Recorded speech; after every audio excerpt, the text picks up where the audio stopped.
जय हिंद आप सभी को। आज हम एक्टिविटी 1.2 1.3 करेंगे। इससे पहले वाली एक्टिविटी शॉर्ट्स में डाल दी गई है। पहली एक्टिविटी है लेड नाइट्रेट की। क्या हो रहा है? लेड नाइट्रेट का फॉर्मूला पता है आप लोगों को क्या होता है?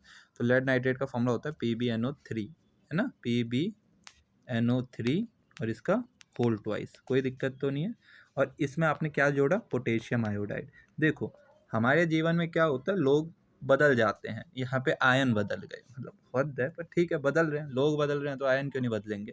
तो फॉर्मेशन होते हैं यहाँ पे। लेड जो है आयोडाइड के साथ रिश्ता बनाता है, पोटेशियम नाइट्रेट के साथ। ठीक है, तो अगर मैं इसे लिख दूं तो ये कुछ ऐसी रिएक्शन बन जाएगी कि PbI2 हो जाएगा और KNO3 हो जाएगा। अभी बहुत कुछ है इस रिएक्शन में, ध्यान से सुनना।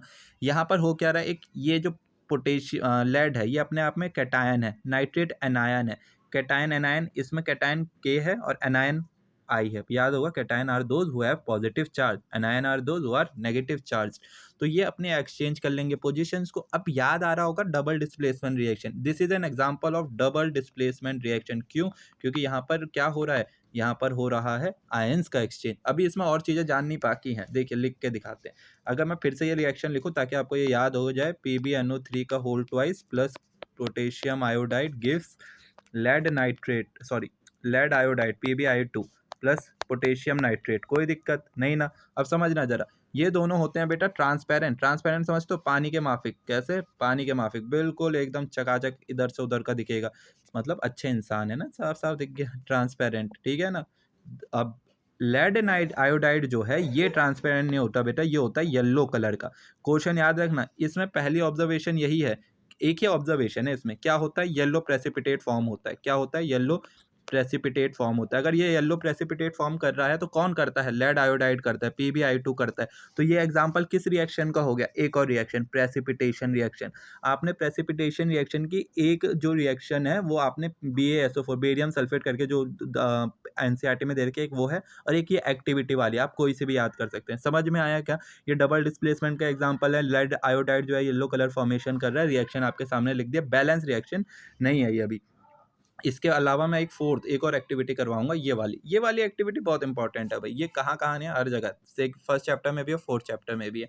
तो फर्स्ट चैप्टर मतलब मेटल नॉन मेटल में भी है। बताते हैं हो क्या रहा है। जिंक के ग्रेन्यूल्स ले लिए। आपको बोलेगा जिंक के ग्रेन्यूल्स, अरे जिंक के ग्रेन्यूल्स ले ले या कोई भी मेटल के ग्रेन्यूल्स ले ले। मेटल के ग्रेन्यूल्स मतलब छोटे छोटे टुकड़े, बहुत ही छोटे छोटे टुकड़े।